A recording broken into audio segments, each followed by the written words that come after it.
Perkenalkan, kami dari kelompok 1A Kim B2 akan menjelaskan materi tentang reaksi kimia pada proses pematangan buah. Adapun tugas ini dibuat dalam rangka memenuhi Project Based Learning mata kuliah Kimia Organik Program Studi Analisis Kimia Sekolah Vokasi IPB University. Adapun anggota kelompok kami yaitu saya Kemal Abdul Malik dengan NIM J0412221097 bertindak sebagai ketua. Halo, perkenalkan saya Kirana Salsabila Yusuf dengan NIM J0412221006. Perkenalkan, nama saya Nabila Zahra dengan NIM J0412221188. Saya sebagai anggota. Halo, saya Rahma Armanita dengan NIM J0412221013. Saya sebagai anggota di kelompok 1A ini. Saya Gita Christine Oktaviani Siombing dengan NIM J0412221056 sebagai anggota.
Dalam kesempatan kali ini, kelompok kami akan mempresentasikan mengenai reaksi pematangan buah. Eits, sebelumnya saya akan menjelaskan apa sih bedanya buah mentah dan buah matang itu. Karakteristik dari buah mentah identik dengan rasa masam, memiliki pH tinggi, dan di dalamnya terdapat amilum.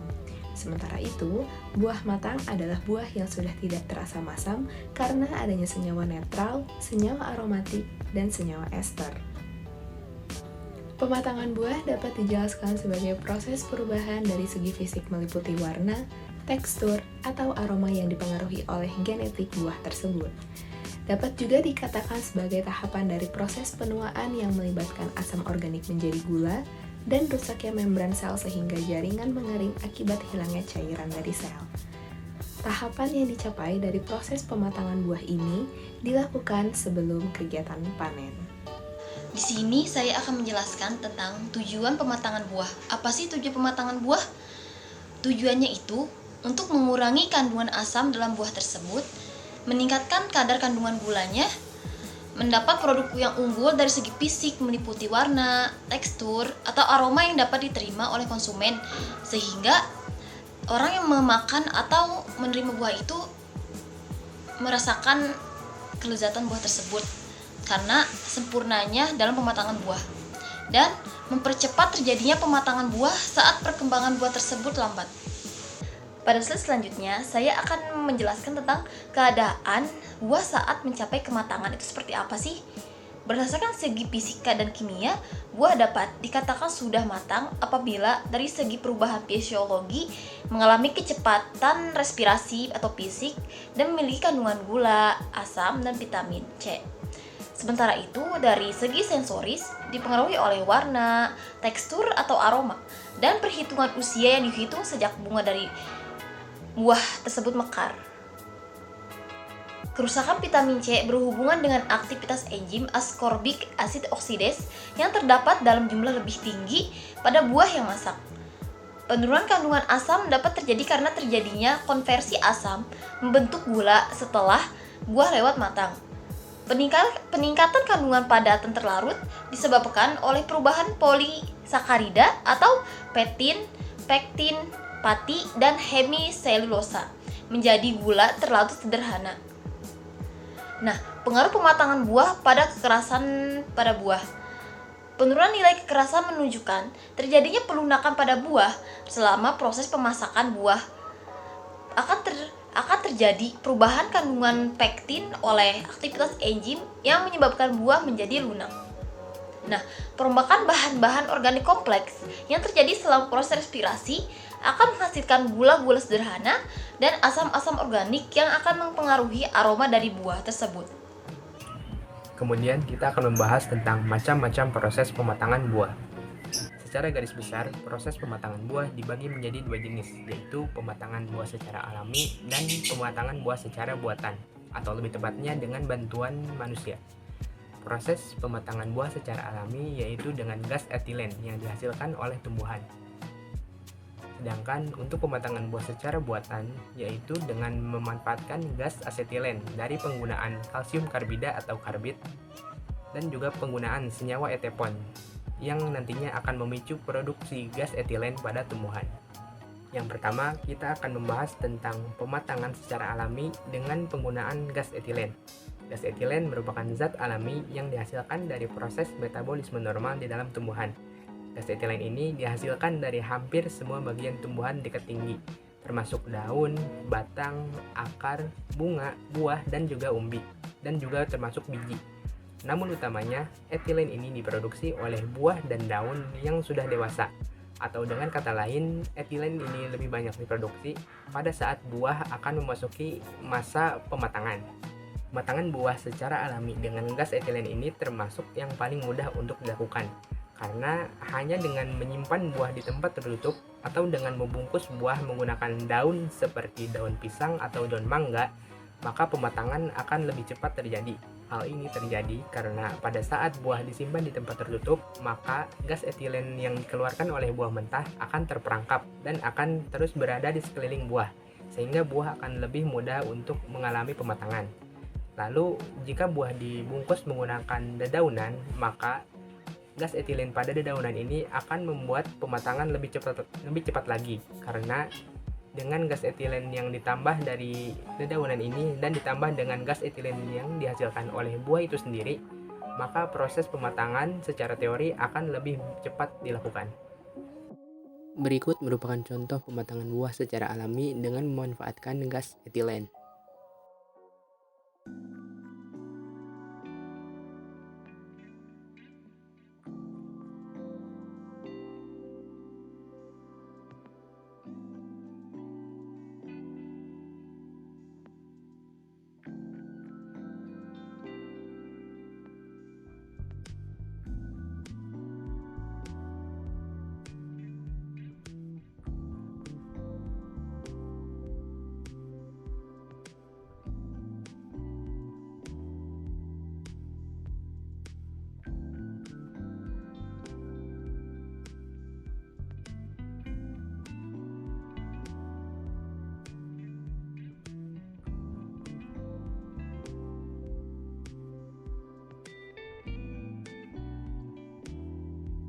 Penggunaan jerami di sini adalah untuk memerangkap udara, sedangkan penambahan bawang adalah sebagai sumber etilen yang nantinya akan merangsang pematangan pada buah mangga.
Lalu kita akan beralih ke pematangan buah secara buatan, yaitu dengan bantuan kalsium karbida.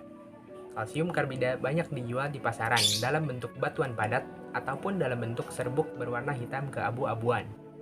Kalsium karbida ini merupakan senyawa anorganik dengan rumus kimia CaC2. Tentu karena yang kita bahas adalah reaksi senyawa organik, maka yang kita bahas ini bukan merupakan kalsium karbidanya, tetapi senyawa gas asetilen yang dihasilkan dari reaksi kalsium karbida dengan air. Kalsium karbida saat bereaksi dengan air akan membentuk kalsium hidroksida dan gas asetilen dengan rumus kimia C2H2. Nah, gas asetilen inilah yang akan berperan dalam mempercepat pematangan buah, karena gas asetilen ini memiliki efek atau sifat yang hampir serupa dengan gas etilen yang menstimulasi proses pematangan pada buah. Akan tetapi, pematangan buah dengan kalsium karbida ini dirasa kurang efektif karena hasil yang didapatkan kurang memuaskan, seperti munculnya aroma yang kurang disukai dan terdapat bintik pada permukaan kulit buah yang dilakukan pematangan menggunakan kalsium karbida ini. Selain itu, terdapat juga bahaya kesehatan yang disebabkan oleh racun arsenik dan fosforus yang ada di dalam kalsium karbida ini. Cara kerja pematangan buah dengan kalsium karbida ini sama seperti yang tadi sudah saya jelaskan, yaitu buah-buahan yang akan dimatangkan dimasukkan ke dalam tempat tertutup. Kemudian dimasukkan juga kalsium karbida yang sudah ditambahkan dengan air sehingga terbentuk gas asetilen. Nah, gas asetilen yang terperangkap ini akan menstimulasi buah sehingga buah menjadi lebih cepat matang. Kemudian berikut merupakan contoh penggunaan kalsium karbida dalam pematangan buah.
Yang terakhir yaitu pematangan buah dengan cara buatan yang kedua, yaitu dengan memanfaatkan senyawa etrel atau etepon.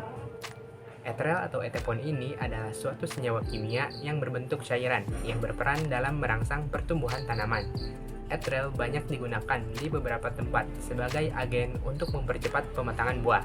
Ia bersifat asam dalam larutan air dan membebaskan etilen dalam kondisi netral ke basa, umumnya pada pH di atas 5. Jumlah etilen yang dilepaskan tergantung pada pH buah dan kelembabannya. Pematangan buah dengan etrel ini cukup dengan membasahi buah dengan cairan etrel. Kemudian, buah ini dibungkus dengan kertas atau koran dan disimpan beberapa hari. Etrel ini memiliki tingkat toksisitas yang lebih rendah, sehingga lebih aman jika dibandingkan dengan penggunaan kalsium karbida. Pernahkah kalian penasaran mengapa buah mentah berwarna hijau, bertekstur keras, rasanya masam, atau tidak beraroma? Semua itu dikarenakan adanya peranan enzim di dalamnya. Saat buahnya sudah matang, karakteristik perubahan seperti berwarna merah, berperisa masam, bertekstur lembut, juga dipengaruhi oleh adanya peranan enzim. Pada buah mentah, senyawa klorofil menduduki posisi dominan sehingga banyak buah mentah yang berwarna hijau. Saat terjadi proses pematangan buah, terdapat enzim hidrolase yang bereaksi dengan senyawa klorofil sehingga berubah menjadi senyawa antosianin. Senyawa inilah yang menjadikan buah yang sudah matang berwarna merah. Pada buah mentah didominasi oleh senyawa pektin sehingga bertekstur keras. Senyawa pektin bereaksi dengan enzim pektinase saat pematangan buah dan berubah menjadi senyawa pektin yang menjadikan tekstur keras pada buah lebih sedikit. Pada buah mentah juga didominasi oleh senyawa asam yang memberikan rasa masam pada buah mentah tersebut. Kemudian senyawa asam akan bereaksi dengan enzim kinase saat proses pematangan buah sehingga berubah menjadi senyawa netral yang menetralkan rasa masam. Kemudian ada senyawa amilum yang memberikan rasa tawar pada buah yang mentah. Senyawa amilum tersebut akan bereaksi dengan enzim amilase sehingga berubah menjadi senyawa gula sederhana yang memberikan rasa manis. Senyawa organik kompleks pun terdapat pada buah masam. Senyawa ini akan bereaksi dengan enzim hidrolase dan akan berubah menjadi senyawa aromatik atau senyawa ester yang beraroma. Perubahan warna.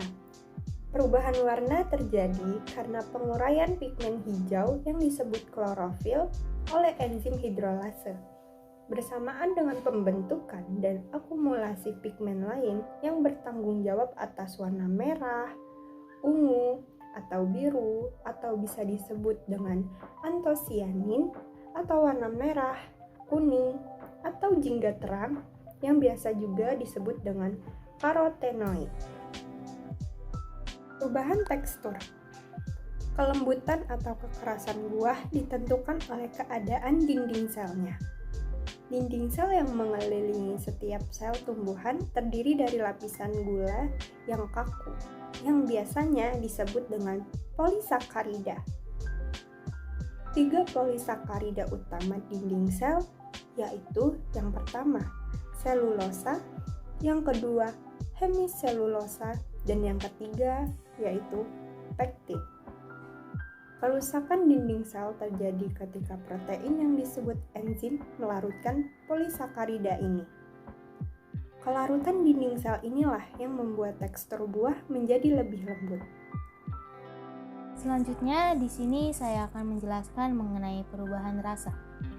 Timbulnya cita rasa yang enak pada buah-buahan yang sudah matang disebabkan oleh berkurangnya asam dan bertambahnya kadar gula. Rasio antara gula dengan asam merupakan indeks bagi derajat kemasakan dari banyaknya buah-buahan. Buah yang sudah matang akan terasa lebih manis. Perubahan rasa menjadi lebih manis ini disebabkan oleh pemecahan sel pada buah. Pemecahan sel di dalam buah ini akan digantikan dengan gula alami yang muncul dan menimbulkan rasa manis pada buah. Salah satu zat yang terpecah menjadi gula pada saat buah matang adalah zat pati, dan pada buah terurai menjadi gula. Selama proses pematangan, terjadi peningkatan penguraian pati di dalam buah oleh enzim amilase dan peningkatan jumlah gula sederhana yang berasa manis seperti sukrosa, glukosa, dan fruktosa. Proses ini sangat jelas terlihat pada saat buah sudah matang. Beberapa buah yang masih berwarna hijau sama sekali tidak memiliki rasa yang manis. Dan apabila buah tersebut semakin matang, maka rasanya akan semakin manis. Ada juga penurunan keasaman saat buah matang dan penurunan zat tanaman pahit seperti alkaloid. Selain daripada itu, timbul pula produk-produk volatil yang kompleks dan minyak-minyak esensial yang sekalipun dalam jumlah yang kecil namun sangat berpengaruh pada flavor atau cita rasanya. Namun tidak semua buah pada saat mengalami kematangan akan berubah menjadi manis. Ada beberapa buah yang menjadi manis pada saat sudah matang, tetapi ada juga buah yang memiliki rasa asam meskipun sudah matang. Hal ini terjadi karena buah tersebut menyimpan zat gula dan tidak memecahnya ke dalam buah. Nah, selain perubahan rasa, ada juga perubahan aroma yang terjadi pada saat buah sudah mengalami kematangan. Pada saat proses pematangan, senyawa kompleks di dalam buah akan mengalami reaksi dengan enzim-enzim hidrolase menjadi senyawa ester dan aromatik yang akan dilepaskan ke udara sekitarnya. Hal ini yang menyebabkan buah tersebut memiliki bau yang lezat pada saat sudah matang. Kesimpulan dalam reaksi ini yaitu pematangan buah adalah proses perubahan buah dari segi fisik maupun aromanya yang dipengaruhi oleh genetik buah tersebut untuk mencapai tingkat kematangan. Kemudian, perubahan-perubahan yang terjadi pada buah pada proses pematangan meliputi perubahan warna, tekstur, rasa, dan aroma. Dan yang terakhir, senyawa yang berperan dalam proses pematangan adalah senyawa etilen yang diproduksi secara alami maupun dengan bantuan etil, serta senyawa asetilen yang didapatkan dari reaksi kalsium karbida dengan air. Sekian, terima kasih.